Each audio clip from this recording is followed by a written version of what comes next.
강의하는 중간에 제 인사를 드리는데요. 제가 사실 여기 와서 이런 이야기를 할 수 있는 자격이 있는지는 잘 모르겠어요. 예, 저는 웬만하면은 이제 귀농도 하지 말자 말하면서 아유 뭐 하지 마시라고 그러고 자 많이들 물어보시거든요. 귀농 해야겠냐고 아유 하지 마시라고 그러고 아유 뭐 귀촌해야 되겠냐 아유 하지 마시라고 이렇게 농담처럼 얘기도 하는데 농담이긴 하지만 조금 진담이기도 해요. 워낙 가셔가지고 이렇게 그 지내시기가 녹록치가 않기 때문에. 그런데 또 먼저 이렇게 길을 열고 가시는 선생님들이 계시고 그래서 저같은 사람들이야 이제 그분들의 뒤를 밟고 다니는 사람 접는 거죠. 오늘 아마 저한테 그 박기우 선생님이 하라고 했던 게 뭐냐면 먹거리 얘기해 주세요 그러더라고요. 그래서 분명히 먹거리 문제나 이런 부분이 훨씬 더 고민이 많으셔서 이렇게 먼 곳까지 오셨을 텐데 게다가 저는 오늘 좀 치킨 얘기를 하려고 합니다. 제가 생각보다 좀 일찍 도착을 해가지고 여기 간청리를 엄청 돌아다녔어요. 간동면 돌아다녀갖고 간동면에 그 맛있는 막국수집 하나 있더라고요. 어디게요? 저쪽에 유촌 식당인가? 그래서 또 이게 또 먼데 온 사람들은 또 그래도 또 한번 찾아가는 재미가 있어서 막국수 먹고 좀 동네 좀 한참 걷다가 들어왔습니다. 제가 황당한 좀 책을 썼잖아요. 치킨 책을 썼잖아요. 그래서 이 치킨에 대해서 얘기를 해라 하는데 사실은 치킨 갖고 우선 무슨 말을 할까 뭐 다들 그렇게 의아해 하시는 것 같습니다. 근데 저는 제가 치킨을 가지고 이 대한민국 사람들이 뭐 어떻게 먹고 살아왔고 살아가는지 이제 그런 이야기를 하는 제가 사회학 연구자입니다.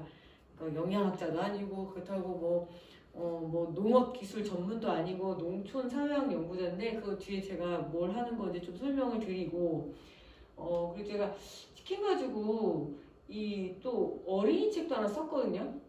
일단 여기 보니까 좀 연령대가 좀 다양하셔가지고 우리 그래도 좀 젊은 선생님한테 여쭤볼게요. 이거 대한민국 치킨전이란 책에 이 치킨 그림 저거 실제로 저기거든요. 진짜 프랜차이즈 치킨 갖다가 이제 직접 촬영을 한 건데 무슨 치킨일까요? 브랜드만 맞춰봐 주세요. 한국 올리브. 아이고야 맞췄습니다.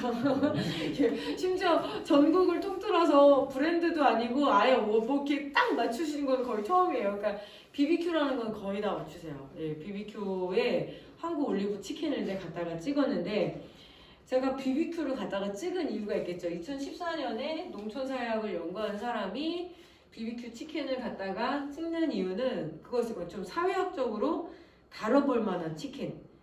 뭐 맛있는 치킨이다, 맛없는 치킨이다, 뭐 이런 걸 다 떠나서 이 BBQ 치킨이 그 당시에 우리나라 1등이었습니다. 뭐가 1등? 뭐 상생 이런 게 아니라 그냥 일단은 매출 1위예요. 어디 기준으로? 본사 기준으로. 자, 본사 기준에서 매출 1위라는 건 뭐냐면 그만큼 전국에 그게 많다는 거예요. 뭐죠? 가맹점들이 많은 거죠. 자, 그럼 제가 한번 여쭤볼게요. 내가 프랜차이즈를 차린 외식업을 차린 본사 사장이에요. 본사 사장이 돈 버는 방법 중에서 그래 내가 그래도 외식업을 종사를 하니까 한국의 농업과 상생을 해야겠어. 그래서 국내산 농수축산물에다가 가급적이면 친환경으로 생산된 그런 농수축산물을 쓰고 그리고 가맹점주들도 그죠? 우리와 함께 살아가야 될 사람들이니까 가맹점주들의 어떤 권리를 인정을 하면서 그렇게 하면 돈을 벌 수 있을까요? 없을까요? 없다는 거 잘 아세요. 그렇기 때문에 그 당시 이제 BBQ가 우리나라 외식 프랜차이즈의 약간 표준을 만들었어요. 어떤 표준? 쥐어짜야 된다는 거. 어디를 쥐어짤까요? 예, 가맹점을 쥐어짜면 돼요. 되게 얼토당토 않은 메뉴를 만들어 놓고 소위 말해서 밀어내기를 하면 소비자들을 그냥 한 마리 시켜 먹고 이게 뭔 맛이야? 그래서 안 시켜 먹으면 되는데 본사 입장에서는 밀어내면 되는 거예요. 받아달라. 무조건 너 나랑 프랜차이즈 했잖아. 너 그러니까 빨리 받아. 그러면은 한 100마리 정도씩 밀어낼 수 있잖아요. 그것처럼 약간 뭐랄까 갑질의 표준? 이런 것들을 만들어냈어요. 그리고 BBQ가 우리나라에서 1등이 된 이유 중에 하나가 시대의 불행을 먹고 1등을 했거든요. 그게 뭐냐면 97년 IMF가 끝나고 난 다음에 전후로 해서 너무 많은 사람들이 쏟아져 나왔어요. 우리나라 이렇게 귀농 역사를 보게 되면 귀농 인구가 확 늘어날 때가 있었거든요. 그게 바로 IMF 이후. 어디로 가지? 그래서 그 당시에 귀농을 했을 때는 그래도 농촌에 자기의 그 부모님들이 좀 계셨을 때였어요. 그래서 다시 그쪽으로 돌아가는 그런 귀농의 유형이 많았는데 어쨌든 귀농을 할 수도 있고 아니면은 뭐 대체적으로 어떡하지 하다가 외식 자영업 쪽에 많이 갑니다. 근데 가진 기술이나 자본이 많지 않을 때 결국에 이렇게 또 프랜차이즈로 좀 들어가야 되는, 그러니까 시대의 불행을 먹고 큰 곳이죠. 그리고 요거는 제가 그래서 사역적으로 다뤄볼 만한 치킨 그런 이야기를 다뤘습니다. 그리고 이 책은 제가 작년에 요맘때쯤에는 그 그림책인데 어린이들에게 제가 이야기를 하고 싶었던 게 있었겠죠. 뭘까요? 요거는 치킨집 그 배달 노동 청년이 라이더 청년이 주인공인데 그 말을 하고 싶었던 거죠. 치킨이 배달이 오면 어떻게 하면 좋을까요? 이거를 질문을 한 거예요. 진짜 뭐 별거 안 돼. 치킨 배달 오면은 보통 이렇게 하죠. 그래? 불금이야? 아니 먹고 죽자 뭐 이런 결론도 갈 수도 있고 어린이들에게 그런 말을 좀 하고 싶었어요. 감사합니다. 두 손으로 치킨을 받고 감사합니다. 잘 먹겠습니다. 이 얘기를 하는 거 그거 너무 당연하잖아요. 근데 시대의 불행은 아마 너무 당연한 거를 얘기를 해야 돼서 속이 터지는 거야. 그 당연한 걸 잘 못해요. 왜? 보통 제 또래의 그 엄마들이 이렇게 얘기를 하는 거죠. 은연중에. 야, 공부해. 너 성적 이러면은 너 어떻게 된다? 오도방 탄다. 너 오토바이 탄다. 이렇게 되는 거예요. 그러니까 한 나라에서 어떤 직업의 취미를 보자면 그 배달이 사실은 바닥 노동이라고 하거든요. 그렇게 됩니다. 농촌도 마찬가지죠. 자, 제가 오늘 오다가 어제부터 이번 주가 내내 그저께 횡성 들어갔다가 이제 어제 인천 들어갔다가 오늘 다시 화천 왔는데 보게 되면 막 그런 거 많이 걸려요. 플래카드에 뭐 누구누구의 뭐 삼자 뭐 변호사 로스쿨 뭐 변호사 뭐 합격 뭐 이런 거 붙는데 그런 거 한번 나중에 봐보세요. 누구누구님 때 이 차남 다시 귀향 경축 이런 거 붙죠? 안 붙죠? 다 물어봐. 왜 온 거야? 이러면서 왜 무슨 일 있었던 거야? 이렇게 얘기를 합니다. 그것처럼 한 사회에서 농업과 농촌이 갖는 위상도 그렇고 이 일도 그래요. 그래서 그런 이야기들을 해봤습니다. 제가 오늘 치킨 얘기한다고 했잖아요. 근데 인류세란 말이 있어요. 인류세. 저도 처음에 이 말이 되게 낯설어가지고 뭐 인류는 세금을 내란 뜻인가? 뭐 이런 생각했는데 그 말도 맞는 것 같아요. 이 지질 시대로 나누게 되면 뭐 홍적세 뭐 이런 식으로 나누잖아요. 무슨 세 나누는데 인류가 살아가기 때문에 지금은 인류세라고 하거든요. 근데 인류세의 증거물 여기서 뭐 초식공룡 시대가 있었고 뭐 날아다니는 뭐 시조새 시대가 있었고 우리가 뭐 화석이나 이런 걸로 그 당시 시대의 식생이나 먹고 사니즘에 대해서 그 연구를 하잖아요. 아주 먼 훗날 후손들은 지금 우리 인류가 살고 있는 우리의 삶의 증거물로 뭘 삼냐면 두 가지가 남는데요. 압도적으로 먹고 쓰는 게 뭐냐면 치킨뼈와 플라스틱 그 두 개가 지층으로 남는다고 얘기를 하거든요. 자, 치킨은 얼마나 많이 먹길래 1년에 전 세계적으로 닭을 한 650억 마리 정도를 도개를 하거든요. 그 중에서 우리나라는 약 10억에서 10억 1000만 마리를 도개를 해요. 압도적으로 먹는다는 거죠. 그러니까 흔적이 남아요. 플라스틱 얘기는 뭐 제가 드리지 않아도 플라스틱에 흔적이 남는다는 거죠. 그래서 제가 오늘 치킨 얘기를 하면 당연히 인류에 관련한 이야기도 할 수 있고 사회에 관한 이야기도 할 수 있습니다. 앞에 설명 드렸지만 저는 사회학에서도 농촌사회학을 전공을 해요. 그 농촌사회학이니까 이번 주만 해도 거의 출장 거리가 엄청난데 주로 농촌을 다닙니다. 농촌을 다니고 되게 그저께 횡성 들어갔거든요. 그래서 횡성에 어르신들을 만나는데 분위기는 항상 비슷해요. 그러니까 무슨 얘기를 하나 이렇게 듣다가 제가 실용교육을 하는 사람이 아니잖아요. 뭐 만약에 이게 양계교육 이랬으면 처음부터 막 되게 귀 쫑긋하시고 그랬을 텐데 그래서 한 15분쯤 지나시면 다들 이제 초토화가 돼요. 그러니까 이 뭐야 이러면서 이게 뭐 과연 들어가지고 뭐 도움이 되나? 이제 이렇게 되는 거죠. 그런데 이제 그렇게 해서 주로 농촌 다니는 사람이다 이렇게 이해해 주시면 되고 사역 분야가 되게 여러 가지인데 선생님도 이번에 그 올림픽 도쿄올림픽에서 패럴림픽 말고 그 비장애인 올림픽에서 우리나라 금메달 몇 개 땄는지 기억하시는 선생님들 우리 금메달 몇 개 땄어요? 저도 몰라요. 기억 안 나요. 몇 위 했는지 좀 기억 안 나시죠? 근데 그거는 기억나요. 와 그 펜싱 선수 4명이 진짜 잘생겼다. 그래서 요새는 왜 선수들이 잘생겼을까? 말고 그 여자 배구 선수들 너무 잘하고 양궁 뭐 안산 선수 약간 그런 것들은 기억이 나는데 몇 위 했고 뭐 몇 개 땄는지 기억 못했는데 저 국민학교 나왔어요. 초등학교가 아니라 국민학교 때 88올림픽하고 86 아시안게임 때 기억이 나요. 은메달을 따면 축하가 아니라 뭐였냐면 죄송합니다 국민 여러분 이거요. 동메달을 따면 선수가 막 울으면서 뭐 죄송합니다 국민 여러분 막 이러면서 다음에는 뭐 꼭 금메달 안겨드리겠습니다 막 이렇게 얘기를 해요. 왜냐면 그 당시에는 그런 국제 스포츠 경기 대회랑 그리고 이제 국력을 같이 일치시키는 거죠. 그냥 남북한 경쟁이 굉장히 치열하고 했을 때였으니까. 근데 지금은 그냥 올림픽이에요. 우와 재밌다, 우와 잘생겼네 말이고 막 무슨 뭐 저런 스포츠도 있네. 그리고 그건 이제 선수들의 삶이고 행복이기 때문에 그냥 그렇구나 이러면서 4등을 해도 막 자랑스럽다고 막 그만큼 이제 한국의 위상이 변했어요. 시대가 변한 거죠. 스포츠가 변했다라기보단 그건 뭐냐면 그런 현상을 연구하는 스포츠 사회학도 있어요. 그리고 BTS 같은 이런 뭐 K-푸드, 뭐 한류 이런 거 연구를 하는 그런 예술사회학이나 대중문화 연구를 하는 그런 분과도 있는데 저는 농촌사회학. 지금 단언컨대 전체 사회학 중에서 약간 이신세예요. 무슨 시즌이냐면 정말 너 오토바이 탄다 이렇게 되고 있죠. 저만 해도 농촌사회학 한다고 들어오는 후배들한테 왜 그래? 뭐 이러거든요. 통계학 공부하라고 이거 하면 안 돼. 그래서 그렇게 얘기를 하죠. 왜냐하면 한국 사회에서 뼈아픈 사실이잖아요. 농촌과 농업을 누가 그렇게 아주 귀하게 우선순위로 두지 않기 때문에 그 연구를 하는 분과학문도 좀 그렇습니다. 저는 이런 책도 썼고 그리고 이제 백남기 농민 투쟁 기록을 썼는데 백남기 농민은 아마 어렴풋하게 좀 기억을 하시거나 아니면은 아주 잘 기억을 하시거나 둘 중 하나인데 그것 정도는 아세요. 2015년쯤에 전남 보성의 한 나이 많은 그러니까 칠순이 다 되신 농민이 오셔가지고 뭔가를 외쳤는데 이 백남기 농민이 그 굉장히 초창기 귀농자였습니다.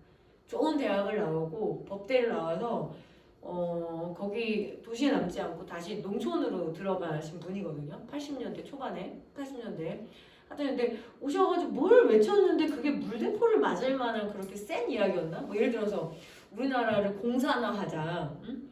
이거 자본주의 안 되겠어. 우리 다 깨부수 이런 얘기를 한 게 아니에요. 국가를 전복시킬 만한 한 이야기가 아니라 그 백남기 어르신이 했던 말 딱 한마디였어요. 쌀값 좀 보장해줘.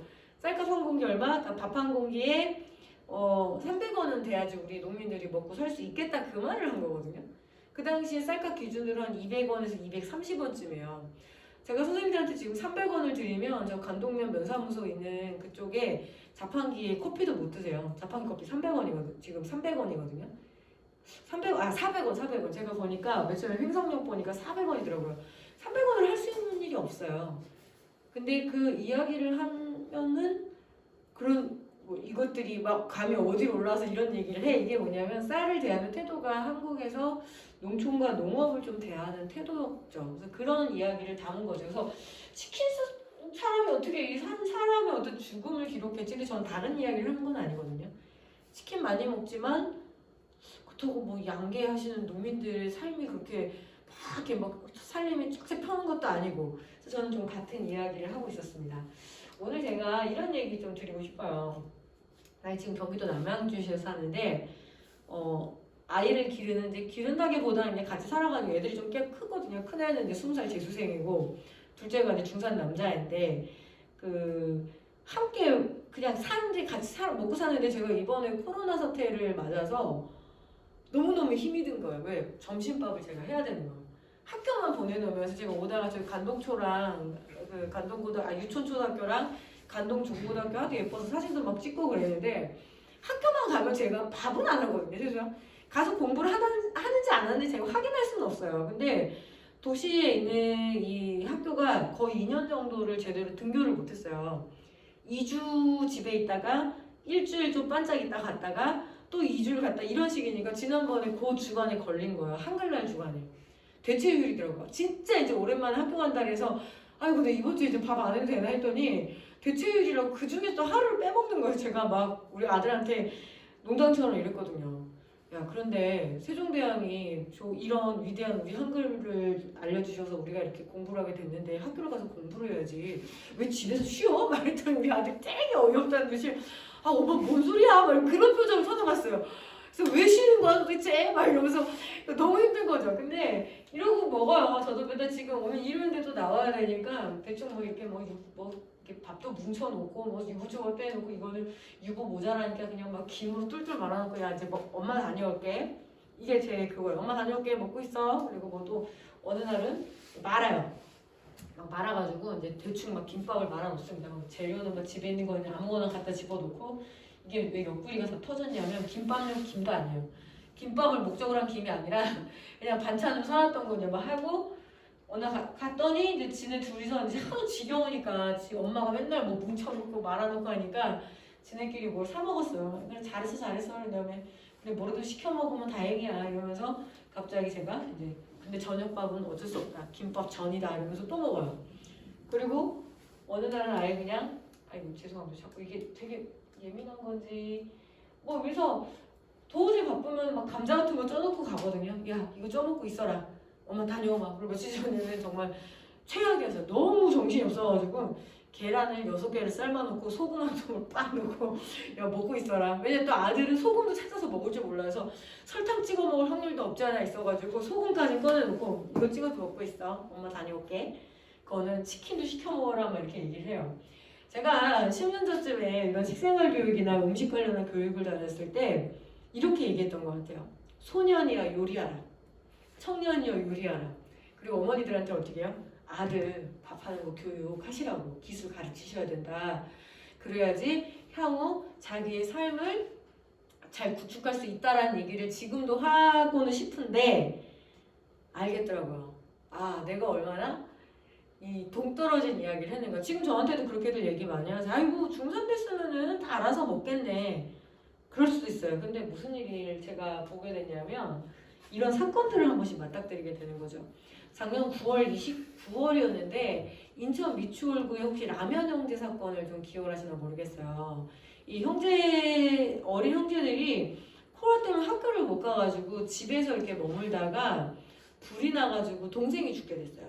형은 큰 화상을 입었고 그래서 너무 엄마들이 마음이 아파서 막 성금도 모아주고 막 이랬는데 라면 먹다가 그런 건 아니래요. 라면 먹다가 그런 건 아니고 뭐 이렇게 불 때문에 그런데 이 언론에 좀 속성이 있어요. 언론은 좀 어떻게 해야 돼요? 비참하고 좀 막 그래야지 이게 눈길을 낚아채기 때문에 뭐 그래서 라면 형제 사건이 돼버렸습니다만 이 사건을 이 신문은 이 라면 형제 사건에 대한 이야기가 아니라 1990년 아마 4월 9일인가 그때의 기사예요. 경향신문에 무슨 일이 있었을까요? 일단 맞벌이 부부가 문을 걸고 일을 나갔어요. 그런데 새방에 불이 났어요. 그리고 어린 남매가 질식사를 했어요. 여기쯤에 보면은 그 아빠랑 엄마는 어디서 올라왔냐면 그 농촌에서 올라왔어요. 농촌에서 올라와가지고 왜? 농촌에서 왜 올라왔어요? 쌀값이 보장이 안 되니까 배추값이 보장이 안 되니까 너무 살기가 어려워서 70년대 80년대 이촌 향도의 물결을 따라 서울로 왔는데 막상 서울로 왔을 때 가질 수 있는 부동산의 현실이 어떻게 해요? 그 단칸방 제가 어렸을 때 거의 비슷한 루트로 움직인 사람 중에 하나인데 서울 중랑구라는 데를 가보면 옛날에 그 쪽방촌까지는 아닌데 이렇게 따닥따닥따닥 붙은 그 봉제 골목에 집들이 있었는데 이렇게 이게 대문 이게 문인가 화장실 문인가 요만한 쪽문이 있어요. 저 화이트보드보다 조금 클 것 같아요. 그 문을 열고 들어가면 부엌이 바로 있어요.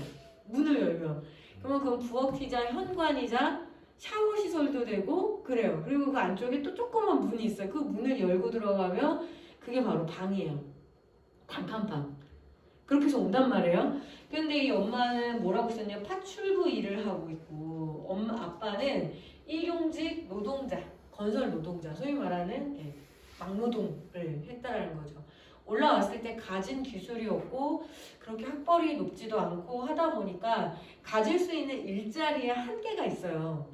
그렇게 해서 일을 하는 이 부부가 5세, 4세 그 남매를 놓고 근데 아마 만 나이니까 7살, 6살쯤 됐겠죠?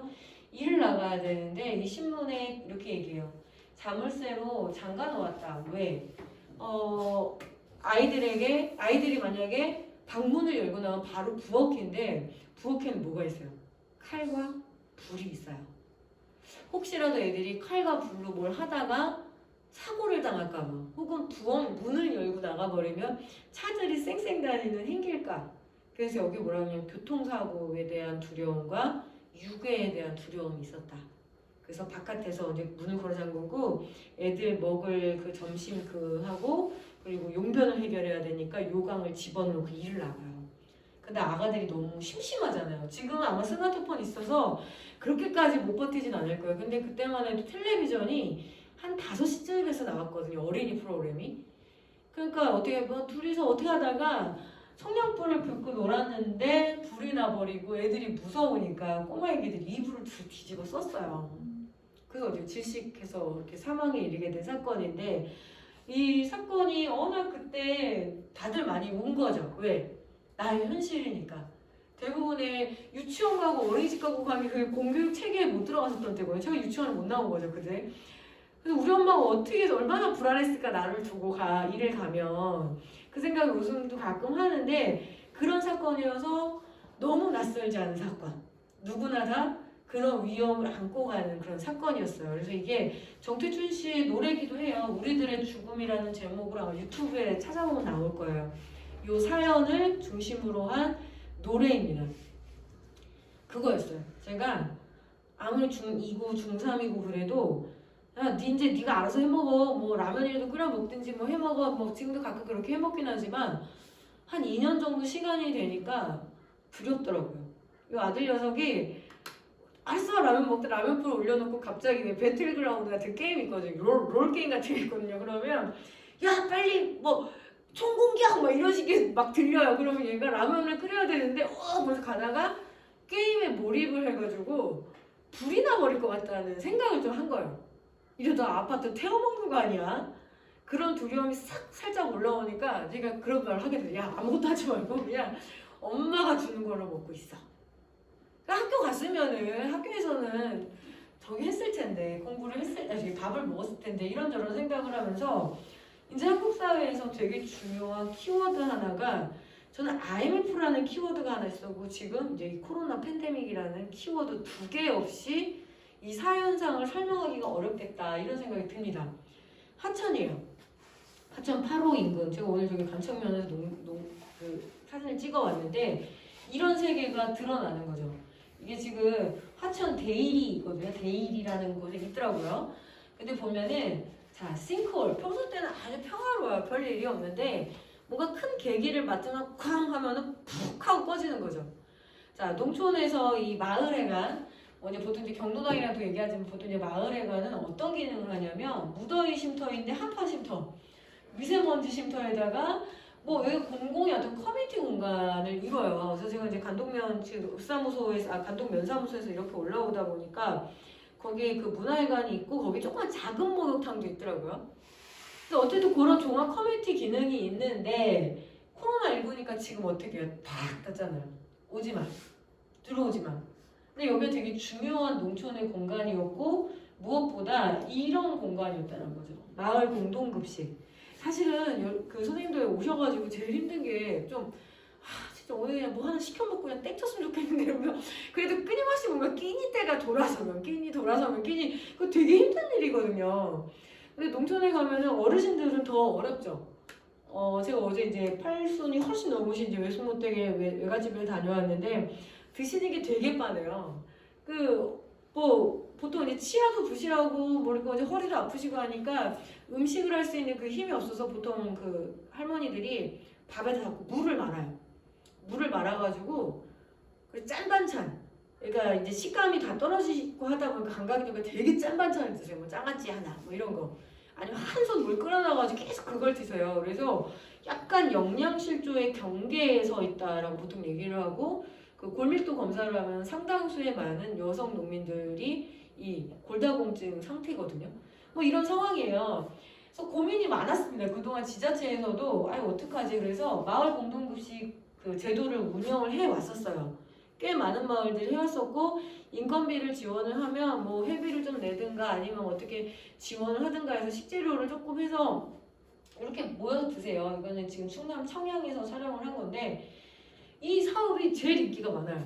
제일 농촌사탕 제일 인기 많은 사업은 이 마을 공동 급식하고 작은 목욕탕 사업이에요. 그런데 코로나19 때문에 탁 지금 닫아버렸다는 거죠. 저희 같은 연구자들이 왜 이런 이 마을 공동 급식 사업이 이렇게 인기가 많을까 가서 후속 연구를 하면 대체적으로 그런 반응이 많을 거라고 생각을 했거든요. 좀 뭔가 골고루 먹어서 좋다. 응? 그리고 반찬이 좀 많아서 좋다. 뭐 아니면 내 가사 노동이 경감이 돼서 좋다.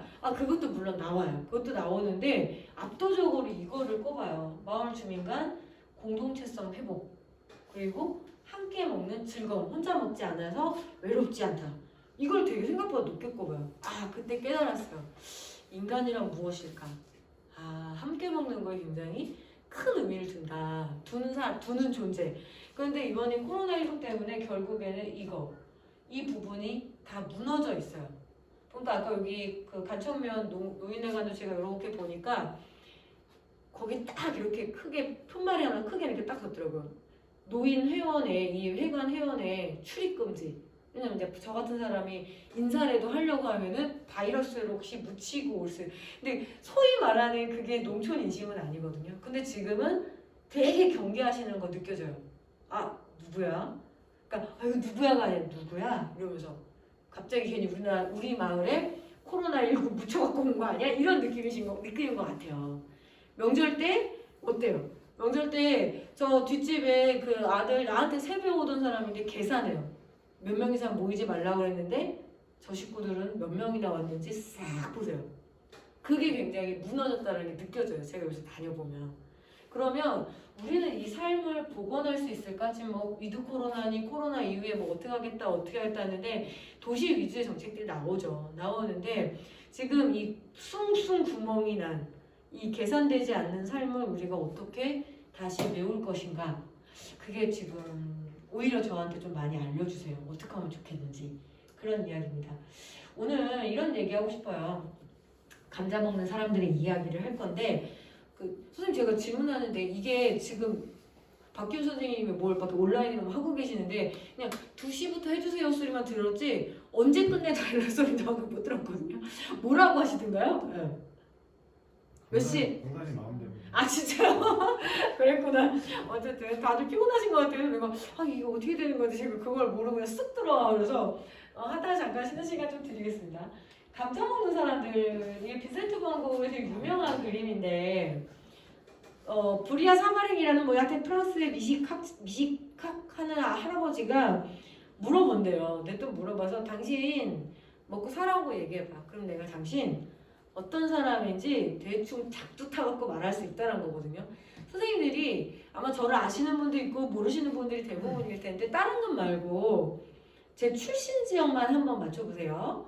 저는 21살 때인가 22살 때 처음으로 생선회를 먹어봤어요. 충청도. 예, 충청도에서 남일까요? 북일까요? 북. 당연히 북이죠. 예, 저는 바다 생선이 되게 많아요. 제가 충주, 음성 그쪽 지역이어서 제가 먹어본 생선의 경험치가 동태, 그리고 자반, 동태, 자반, 북어, 동태, 자반 여기 왔다 갔다 해요. 그러니까 별로 그런 경험이 되게 없습니다. 지금도 낯설어요. 집에서 뭔가 제일 간단한 게 애들한테 해주는 반찬이 생선구이라는 얘기가 저는 좀 이해가 안 가요. 이거 뭐 어떻게 구우라는 거야? 그래서 아무리 잘 구워도 맛도 없고 잘 모르겠어요. 많이 안 먹고 커봐서 그런 거죠. 바로 맞추시잖아요. 전 내륙 지역 출신. 당신 아침에 뭐 먹었어? 라고 했을 때 누가 뭐 그런 당연한 걸 물어봐요. 유럽 기준으로 1885년이면 이제 유럽에 이제 산업혁명이 막 엄청 불붙을 때였죠. 뭐 그런 걸 물어봐요. 그냥 나는 감자를 먹었습니다. 라고 얘기를 하면은 듣자마자 좀 맞추는 거죠. 당신은 사랑받기에 태어난 사람이 아니라 당신은 노동자거나 농민이구나. 그렇겠군요. 라고 맞출 수가 있습니다. 그 당시 이 유럽 사람들의 지탱해주는 가장 중요한 작물이 감자예요. 왜? 우리 강원도에 감자 많이 나는 이유가 뭐예요? 척박해서 그래요. 땅이 척박하니까 얘 웬만하면 그래도 소출이 있습니다. 그러니까 노는 적고 밭은 많은데 산간 이런 게 많으니까 그래서 감자가 좀 그런 기능을 해요. 그리고 제가 알기로는 감자가 단위 중량당 아주 많은 열량을 갖고 있는 아주 효율적인 작물. 조금 먹었는데 힘이 제일 나요. 그리고 밖에서 지금 새벽부터 해서 밤늦게까지 일을 하는데 집에 와가지고 어떻게 기운이 다 빠져있죠. 아 진짜 죽겠다. 힘들어. 근데 배는 고파요. 그럴 때 어떻게 해요? 밥하고 반찬하고 뭐 생선 굽고 나물 무치고 그게 아니라 감자 찐다 끝. 요리로도 아주 간단해요. 그래서 이 당시에 전형적인 노동자 혹은 농민 가정의 식사 풍경입니다. 봐보세요.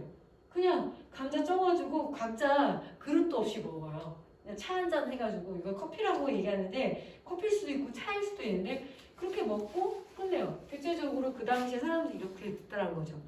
만약에 빵에다가 우유 먹어요. 아침에 뭐 먹었어요? 그러면 에이, 빵에다 우유 나 좀 속이 부대껴서 라고 얘기하면 듣자마자 당신은 빵하고 우유하고 커피 정도를 갖춰서 먹으면 당신은 부르주아거나 혹은 신흥 혹은 귀족 계급이군요 라고 딱 맞출 수가 있어요. 빵하고 그 정도로 커피 정도를 챙겨 먹을 정도면 상당히 있는 집안. 빵 만들기 되게 어려워요. 어떻게 해요? 한번 재분해야 되잖아요. 재분해서 반죽해서 발효해가지고 오븐에 구울 정도의 정성과 시간이 있는 사람은 리저 클래스라 해가지고 유한 계급들인 거죠. 대체적으로 이렇게 먹습니다. 그렇다면 지금 21세기에 감자 먹는 사람들, 대한민국에 감자 먹는 사람들은 어떤 사람들일까요? 라면 먹는 사람들이기도 하고 지금 2시 한 27분? 제가 강의 어쨌든 시작한 지 한 30분쯤 지났어요. 식사하신 지 얼마 안 됐고 일요일이고 피곤하시고 또 마스크까지 쓰고 계시고 이래가지고 지금 약간 뇌가 그로기 상태거든요. 그때 제가 어떻게 하면 좋을까요? 선생님들한테 지금 좀 눈 뜨세요 뭐 이럴 수도 없잖아요. 근데 저는 하나의 방법은 알 것 같아요. 들어오는데 입구에 진짜로 괜찮아요. 나가셔도 돼요. 나갔다 오셔도 돼요. 이거 드시고 싶은데 이거 한번 접숴봐. 제가 보기엔 귀농이는 친구예요. 나를 지탱해주는 유일한 분. 그 면장님도 아니고 군수님도 아니고 이분 미스커피. 자, 미스커피가 저랑 동갑입니다. 지금 제가 음식으로 저를 다시 한번 소개를 하자면 저는 미스커피의 전문점이기도 해요. 왜? 저 태어나던 해에 미스커피도 출시를 했거든요. 그전에는 뭐 커피 프리맛 설탕이었다라면 이 세 가지 맛을 굉장히 절묘하게 조합을 해서 미스커피가 개발이 되고 그리고 난 다음에 한국 사회가 어떻게 돼요? 밥 먹고 미스커피, 대화하면서 미스커피, 일하면서 미스커피. 근데 이 미스커피 드시면 왜 힘이 나실까요? 카페인 때문에 그럴까요? 당 때문에 그렇죠. 제가 지금 아메리카노 한 잔씩 쏴도 잠 아마 안 깨질걸요? 당 때문에 그래, 당. 뇌에 에너지 주는 거예요. 야, 너 지금 당 충만하니까 너 일 할만해. 빨리 이거 각성해. 그래서 먹으면 순간 눈이 또렷해져요. 그 빨리 또렷해지죠? 그럼 어떻게 해도 툭 떨어져요. 이게 되게 주기가 짧아요. 그래서 한국뿐만 아니라 어떤 센 당 그리고 센 칼로리 음식을 먹으면 보통 그렇게들 얘기하시거든요. 그러니까 좀 몸에 과부하가 온다. 빨리 올랐다가 빨리 떨어져요. 여기 간격이 짧아지면 거기 축구 차곡차곡되는 거 보통 이제 당뇨도 오고 뭐 어쩌죠 얘기를 하는데 돌이켜보면 별로 그렇게 썩 몸에 좋은 음식은 아니에요. 그러면 안 되겠네. 이거 식약처에 제가 고발해가지고 이거 없애야 된다라고. 이거 안 되겠어요. 라고 이제 제가 그 미스커피 판매 금지 조치를 내려달라고 헌법소원이나 그 다음에 뭐 이렇게 청와대에 청원을 할까요? 그러면 아마 한국 사회는 붕괴할 겁니다. 제가 학생들한테 물어봐요. 가끔가다 내가 믹스커피 누가 제일 많이 먹죠? 그럼 뭐라고 하는지 아세요? 우리 엄마요 이렇게 얘기합니다. 우리 엄마 나만 보면 당 떨어진대요 이렇게 얘기해요. 그리고 또 누가 많이 먹어요? 그러면 이래요. 우리 담임쌤이요 이래요. 우리 담임쌤은 저희들 보면 당 떨어진대요 이렇게 얘기해요. 아 그렇구나. 근데 이렇게 제가 보기에는 진짜 많이 드시는 분이 보통 야외 노동자 뭐 직장인 뭐 이렇게 얘기를 하는데 농민이 많이 드세요. 이렇게 드세요. 이렇게. 아마 지금 이제 코로나 때문에 문을 안 열어주셔서 그렇지 웬만하면 마을에 가면 문을 빡 열고 가면은 누구요? 이러면서 바로 타요. 대접에다가 두 봉지를 타신 다음에 아 이거 좀 간이 안 맞는다 그러면서 설탕 한 숟 푹 타가지고 이렇게. 이게 지금 EBS 다큐 프로그램에서 한번 나왔어요. 이렇게 해서 먹거든요. 사발 커피를 드시는데 제가 이렇게 얘기하죠. 우리 큰어머니나 외숙모한테 아이고 외숙모 그렇게 드시니까 자꾸 몸이 더 약해지지. 왜냐하면 좀 드시면 그득하거든요. 이게 여기가 꽉 차니까. 그래서 그러니까 좋은 음식을 드실 기회를 뺐죠. 그래서 아유 이렇게 드시면 안 된다고 이렇게 얘기를 하는데도 이렇게 얘기해요. 피곤해. 너무 피곤해 이렇게 얘기해요. 은퇴 없는 삶을 살잖아요. 일을 하러 가시는 걸 보게 되면 이만한 이 물병 같은 데다가 믹스커피 한 6봉지를 타요. 원액을 이만큼 타고 어떻게 해요 여름에? 얼음을 이만큼 넣어가지고 들고 일을 가세요. 그리고 홀짝홀짝 드시면서 일을 하세요. 그거 뭐냐면 어르신 한 분이 거의 당 폭탄을 그냥 집어넣으면서, 왜냐면 충분하게 자기를 돌볼 시간이 없는 거, 잘 챙겨 먹고 충분한 휴식을 취하며 그럴 수가 없어요. 이게 보면은 지금 이게 농촌현실 뭐 선생님들은 더 잘 아시겠지만 제가 제일 싫은 말이 그거예요. 기촌 하는데 사람들한테 이렇게 설명하는 거. 은퇴 없이 일을 할 수 있다. 제일 끔찍한 사람이에요 지금. 은퇴 없는 삶이 얼마나 숨이 막혀요. 그걸 되게 낭만화시킨 거죠. 지금 연소득이 1,500만 원이 안 되는 농민들이 거의 65%가 넘거든요. 그러니까 10억 농부도 있고 1억 농부도 있지만 대체적으로는 중위소득도 안 되는 그 밑에 소득을 유지를 하다 보니까 어떻게 해요? 시간 승부를 내요. 나 혼자 길게 일하는 거, 사람 안 쓰고 길게 일하는 거. 그러니까 노동 시간을 절대적으로 늘려놓을 때 믹스커피 같은 이제 음식들을 드셔가시면서 하는 건데, 지금 농가경영 등록체 그 기준으로 보기에는 평균 작년 68.8세니까 70세가 넘었다고 보시면 돼요. 제가 한국 사회에 지금 기회가 딱 10년 남았다라고 여기저기서 얘기를 하거든요. 왜? 지금 70세, 평균 70세인데 10년 뒤에 80세 정도 되면 근력이 확 떨어져서 이만큼의 농사의 규모를 수행할 수가 없어요. 그럼 어떻게 할 거냐? 대책들은 보통 세우죠. 뭐 스마트팜은 스마트팜이라고 치고 젊은 농업인이 있어야겠다. 여기 이제 청년 농업인들이 꽤 보이시는데 보통 만 42세 이하, 그러니까 뭐 한 44, 45까지도 청년 농업인으로 보는데, 그 사람들이 전국에 몇 명이냐면 우리가 지금 인구가 5천만 명이잖아요. 근데 이 사람들이 1,000명 이하 계산해보니까 8,000명 정도가 등록을 했어요. 내가 농민입니다 라고 하는 42세 이하에. 그런데 여기에 왜 위기감이 없지? 저는 그게 되게 신기해요. 우리나라가 그 인구가 5천만 명의 나라가 싱가포르 얘기를 계속합니다. 싱가포르 도시국가거든요. 싱가포르처럼 그냥 수입해서 먹으면 된다고 하는데 그건 싱가포르니까 가능한 거고, 5천만 명이 되는 나라에, 그리고 사람은 없지만 농어촌의 그 규모가 되게 크거든요. 면적이 크고. 그럼 여기를 다 비워놓을 것이냐? 그럼 거기다 다 태양광만 갖다 박을 거냐? 그래서 위기감을 느끼면서 뭔가 여기를 그래도 어떻게든 굴려가게끔 해야 되는데 그런 얘기들은 좀 많이 안 하는 것 같아요. 어쨌든 이런 삶들이 어떻게 해요? 센 음식을 먹으면서 버텨나가는 거죠. 근데 선생님들, 여기서 나온 음식들이 우리나라 최초의 양산식품이라고 해서 대기업 브랜드를 달고 생산된 최초의 식품들이에요. 최초의 라면 63년생, 최초의 스낵 새우깡이 72년쯤에 나왔어요. 보름달 최초의 양산빵, 요게 76년생, 요게 74년생 최초의 하드 아이스바, 최초의 콘은 브라보콘이에요. 최초의 아이스크림은 투게더예요. 그러니까 그 전에 뭐 아이스 깨끼 뭐 다 이런 거 있었는데 브랜드 달고. 근데 이거 선생님들한테 익숙하고 저한테도 익숙하고 아마 선생님께도 익숙할 겁니다. 최소 지금 60년에서 50년 사이의 음식들 우리가 익숙하게 먹고 농촌에도 쟁여놓고 먹고, 그런데 그리고 이런 거 먹고 살쪄가지고 살을 빼겠다고 다이어트에 되게 관심이 많은 사람인데, 여기에서 지금 국내산 농수축산물 들어간 거 하나만 좀 찾아보세요. 한두 개만. 국산 들어간 거 뭐가 있을까요? 또 많이 드시잖아요. 라면에 국산 뭐가 들어갔을까요? 건더기 스프에 건파가 들어갔어요. 근데 그것도 국내 파 수급이 안 되면 바로 교체돼요. 그리고 요거 눈 밝으시면 지금 요게 약간 PPT 상태가 안 좋은데 국내산 생새우가 들어갔다라고 이제 이걸 한참 홍보를 했어요.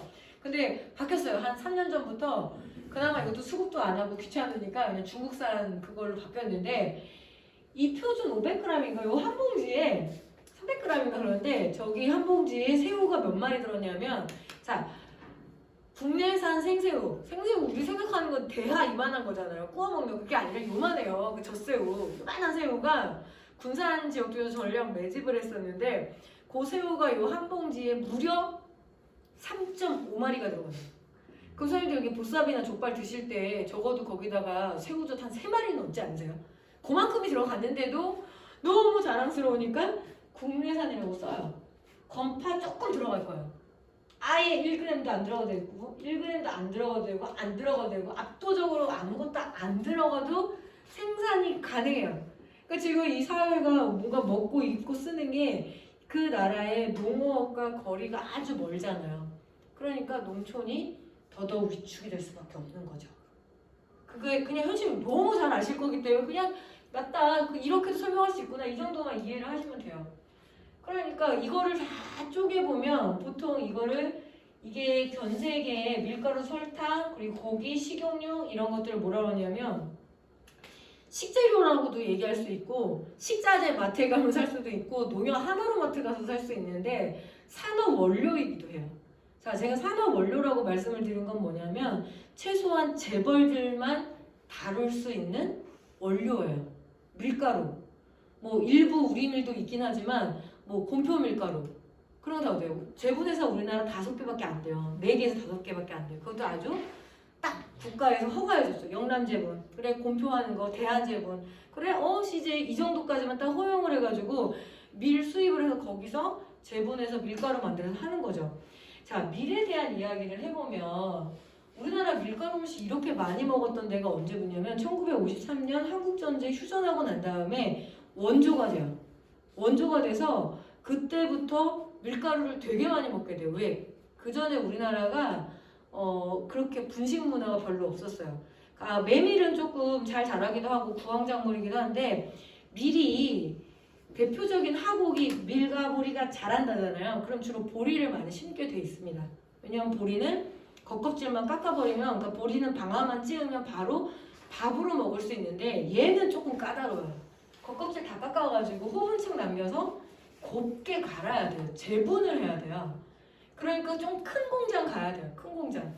그래서 재분하기가 어려우니까 좀 그렇고 또 한반도 지형이 그렇게 썩 잘 맞진 않았대요. 왜? 건기와 우기가 되게 뚜렷한 잘 자란 유럽 작물이거든요. 근데 우리 여름에 어떻게 해요? 비 되게 많이 오고 뜨겁고 이러면은 주로 쌀 같은 것들이 좀 되는 편이에요. 수도작이 되는 거죠. 근데 이 낯선 식재료가 와서 지금 압도적으로 우리 삶을 장악하죠. 빵, 과자, 국수, 만두 막 이렇게 해서 먹게 돼요. 먹다 보니까 인이 백이거든요. 왜? 밥은 제가 특히 강의 전에 밥을 먹고 하면은 막 강의하면서도 막 정신이 없어요. 피곤해서 식곤증이 오는 거죠. 근데 그 밀가루는 뭐냐면 한번 재분이 돼 있으니까 거의 국수를 어떻게 표현해?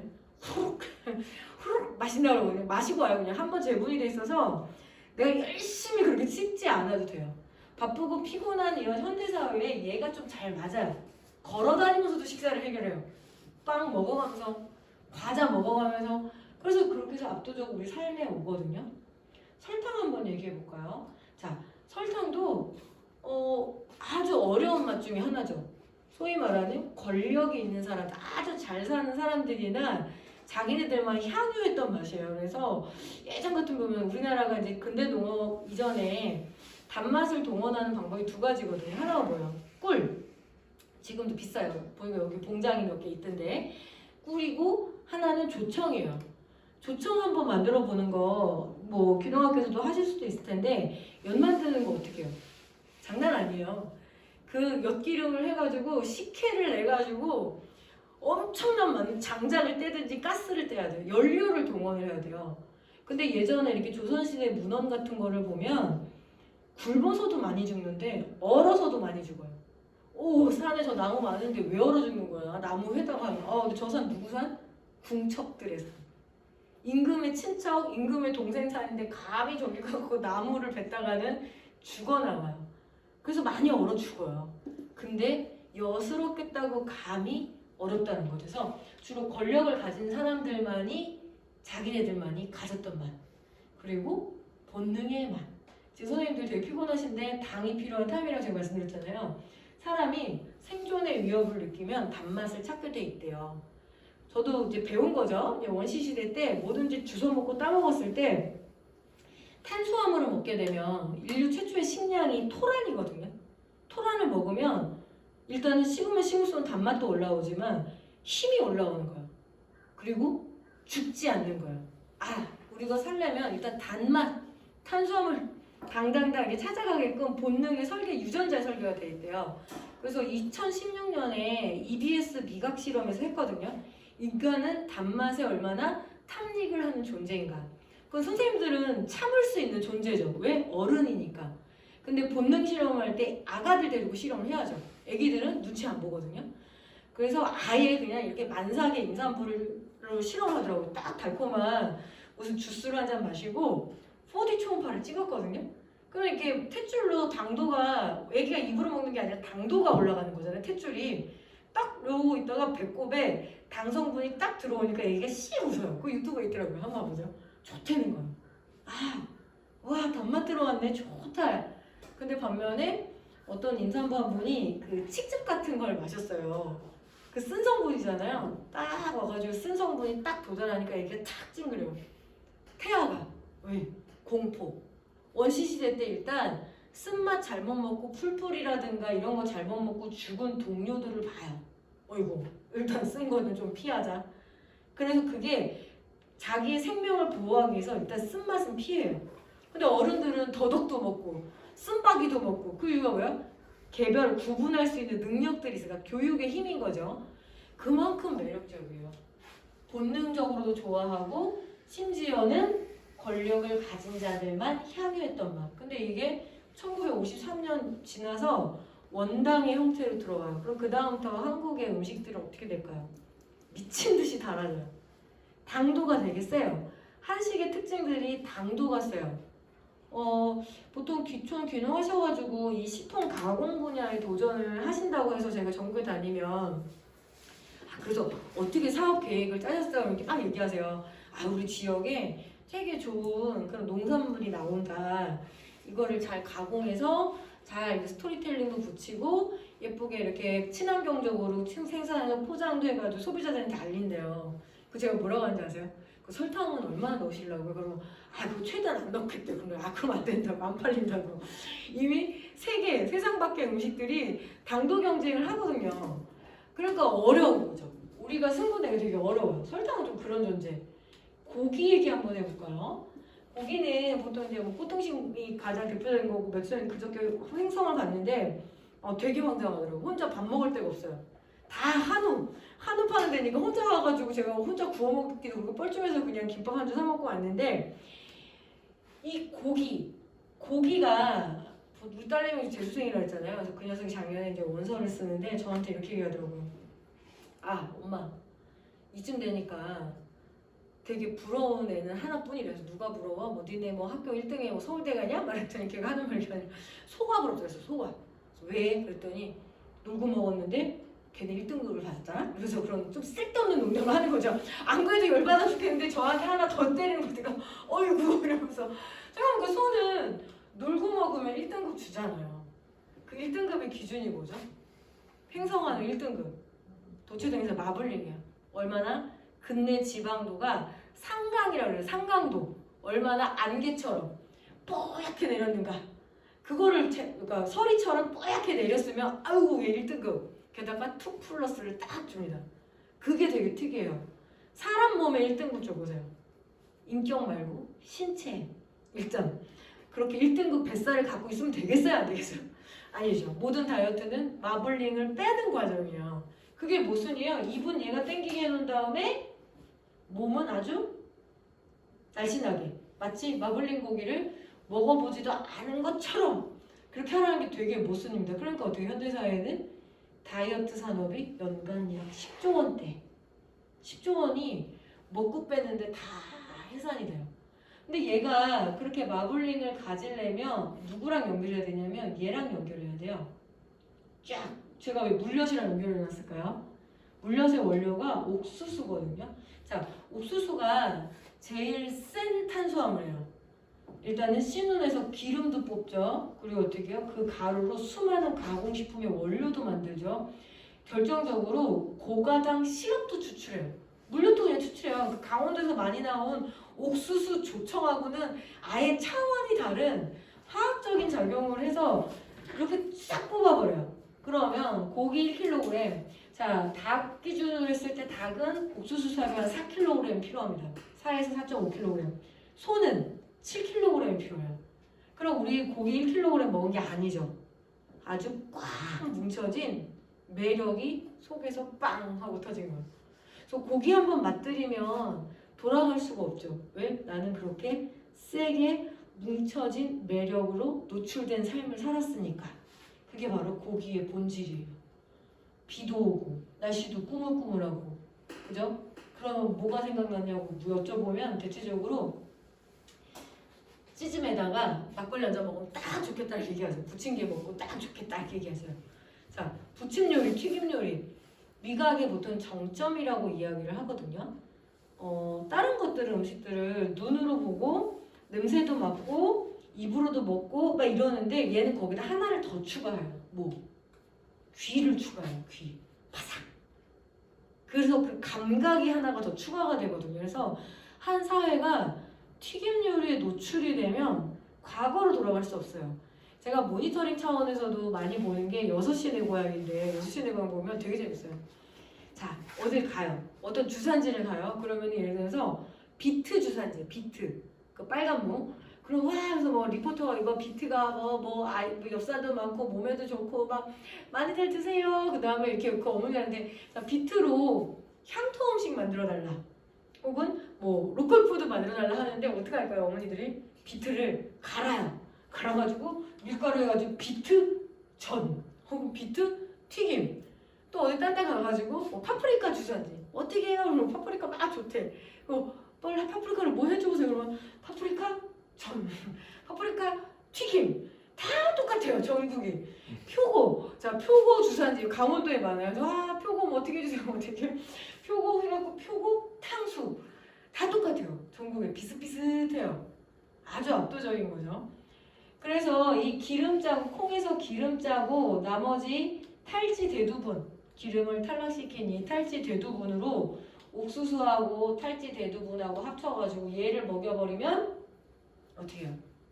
금방 뽀동뽀동 살이 차오르는 그 고기가 되죠. 그래서 한국에서 잘 아시겠지만 경종농업 분야보다 축산업이 훨씬 더 많은 돈을 번다라는 게 결론이 났어요.